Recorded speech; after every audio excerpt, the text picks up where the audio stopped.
Hello everyone, I'm Richard, known online as the Garnetto. I am part of Lancaster Elites. You might have seen me on the intro video, you might have seen me on my own channel. So yeah, this is just a bit of an introduction video as to who I am. I'm one of the regular members of the league. I am actually the league leader. I consider myself one of the more powerful members, but of course everyone's going to debate that. And yeah, I'm there pretty much every week. I'll largely be doing a lot of the vlog recording and things like that, although that is down to whoever wants to do it. Um, so, this is just a bit of an introduction video to discuss who I am and all that sort of thing. So yeah, so first of all, how I got into the game. I've always been into Pokemon. I've been a lifelong fan. My first game was Pokemon Crystal, and then I worked back from that. So I have played the Gen 1 games, even though they weren't my first games. And then since then, I've been playing the video games forever. I've always gotten them as they've come out. My interests wax and wane, but ultimately I've always stayed strong to the franchise. Pokemon cards I played when I was a kid, but never really that much. It was more collecting in the video games. Then about 4 or 5 years ago, I got into trading card games. After a friend introduced me to Yu-Gi-Oh! I gave Pokemon a bit of a go, decided to go more into Yu-Gi-Oh! Then they ruined Yu-Gi-Oh! So I decided let's give the Pokemon TCG a try again. And I really got into it. One of the big issues with Pokemon is the rotation that's coming up, and I happened to join about 3 months before rotation, so I felt a bit bitter about how my deck was about to go out of rotation and not be able to be used. So that was a large part of my leaving, but now I've had a bit of a chance to actually grow and see the meta before rotation and realise that actually it's got a good point. It's like how we're losing Night March in rotation and things like that. The rotation works very well, surprisingly well, and I never thought I'd hear myself say that. My favourite Pokemon. Oh, now that is very, very easy actually. Let's see if you can guess it from my collection of Rayquazas. My favourite Pokemon's Rayquaza. Back in Generation 3, my first playthrough of Sapphire, I ended up getting lost on the way to the 6th gym and ended up going to Sky Tower. Up there, I found Rayquaza. Level 70. I was about level 40 at the time, so I went ahead and did my best to go ahead and catch it. Obviously, I failed a couple of times because I was fucking weak. But then I ended up going back on the third try, and it was a shiny. That was actually my first shiny, not counting the Red Gyarados, because Red Gyarados everyone gets. But it was my first natural shiny. Caught it instantly with a Master Ball because come on, and then since then it became my mascot. So I would say that Rayquaza has a very, very special place in my heart because of that. My second favourite would be Infernape. I largely use Infernape and Chimchar line as my mascots because they are my favourite Pokemon just because of who they are. Rayquaza, I think, is epic, I think is powerful, I think it's fantastic. Rayquaza has that backstory, whereas Chimchar is a monkey on fire. And Infernape is also a monkey on fire. It was obviously my first choice to start with Gen 4, and it's remained one of my favourites since then. So yeah, so I sort of consider those two my two favourite Pokemon in different ways. My favourite type, it actually changes a lot. I would say that in the video games, my favourite type is Dragon, with a possibility of going towards the Psychic type. I think that those two are my two favourite in the video games. In the TCG, I think Fairies. Fairies or Fighting, because Fighting tends to match my style a lot. Fairies is just screw the rules all over the place. I mean, you can move energies, you can draw extra cards, you can remove special conditions, all that lot. It's all available through Fairy Energies. And I just love having that sort of thing where you're in full control. My favourite cards and decks, well, I've got a lot of favourite cards, a ridiculous amount of them. So I think I'll more go over my best decks that I've had in the past. The one I took to Nationals was a Medicham deck based on this Barrage Medicham. Now the Barrage allows me to attack twice, so I was using cards such as Strong Energy, Fighting Stadium, Machamps, things like that, to boost up the attack. So the small 30 attack was hitting for well over 100. It slowly got modified as time went on. I even now still do have a fighting deck, even though I have removed the Medichams due to losing Focus Sash in rotation. But I will be carrying on using a fighting deck in 2017 Standard. My other favourite one is my Fairies. I used to run a Mega Gardevoir fairy deck. It was what I called Ultimate Fairies or Screw the Rule Fairies because it had all of those cards where it just allows me to have complete control over the game. I just love the Brilliant Arrow attack where it can just do pretty much unlimited attack, and it was my best deck until my fighting took over. And it's another one I intend to rebuild as Turbo Fighting. Turbo Fairy. Much like how I've got Turbo Fighting now with my fighting deck, this will become a Turbo Fairy deck somewhere in the near future. Going forward, I have a lot of decks that have a lot of promise. One of my big ones is my Ho-Oh deck, which has shown a lot of promise so far. I've then got, I should have my Ho-Oh at the front just to prove that it's a Ho-Oh deck. I've also got a Fossil deck that I'm finding really fun. I have a few good decks that I think are going to be very good in 2017 standard. I'll almost definitely, once I've got a bit more perfection to these, be doing deck profiles of these, and you'll probably see them becoming big decks of mine. Fingers crossed, really hoping. Especially because they use my two favourite mascots. My two favourite Pokemon that I use as my mascots.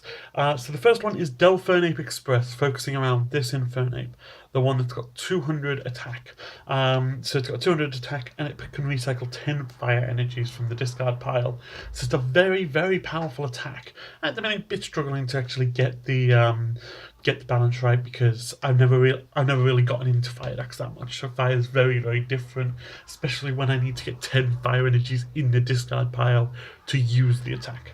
So that's still having a lot of teething problems. But then I do have another new deck which has smashed the competition. It has proven to be one of my most powerful decks and one of my favourite decks. And yeah, that is my Mega Rayquaza deck.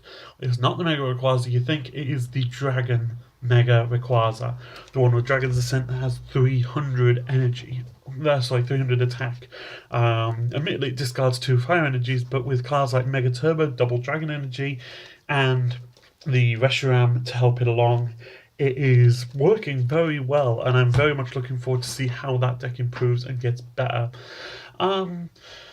I have also got one of my favourite cards that I forgot to mention earlier on. Now, this is a absolute love of mine. I love chaos. I love turning things into a bit of a game and doing a game show voice.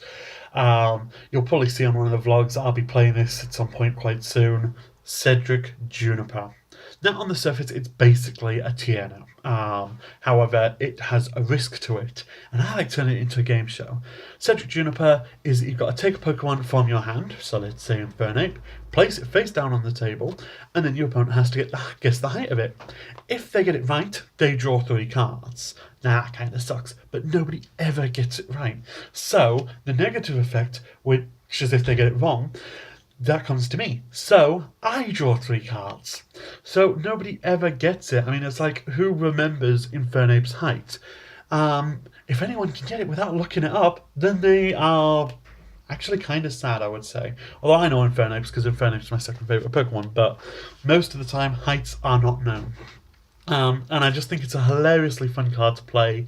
I love putting on a bit of a game show voice and doing a big deal about it. My most memorable moments in Pokemon. Oh, so many. I mean, there's a lot of things. Pokemon has influenced my life so much. I mean, my best friend and I started speaking because of Pokemon. I've become a lot more social because of the Pokemon group. I've even started walking thanks to Pokemon Go coming out. I had to buy a whole new phone just to play Pokemon Go, but it is so worth it. I've been walking, I've been playing so much, I really enjoy it. I would say my most memorable moment to date would have to be nationals. I went to my first nationals in Liverpool last. It was a few months ago now. There was a few of us from our league that went down, and it was a really fun day. Seeing everyone, whether it's the people that have been my rivals for a long time, whether it's the people that were just starting, whether they're people I'd never met, seeing them all in that Pokemon environment, seeing them all doing their best.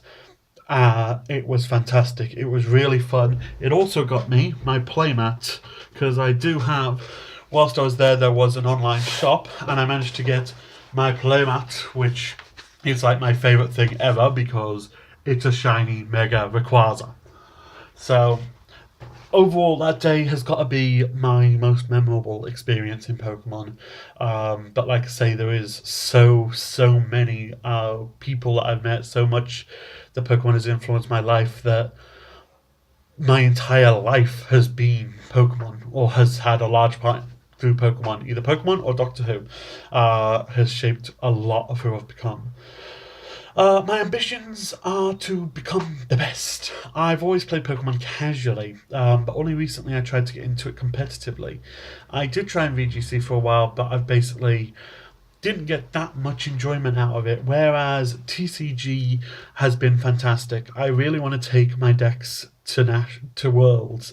I really hope to win Worlds. But overall, this season I want to get a Worlds invite. Don't know if I'll be able to afford to actually go to Worlds, but I want that invite to prove that I can do it. Which, bear in mind, last season I got 0 championship points.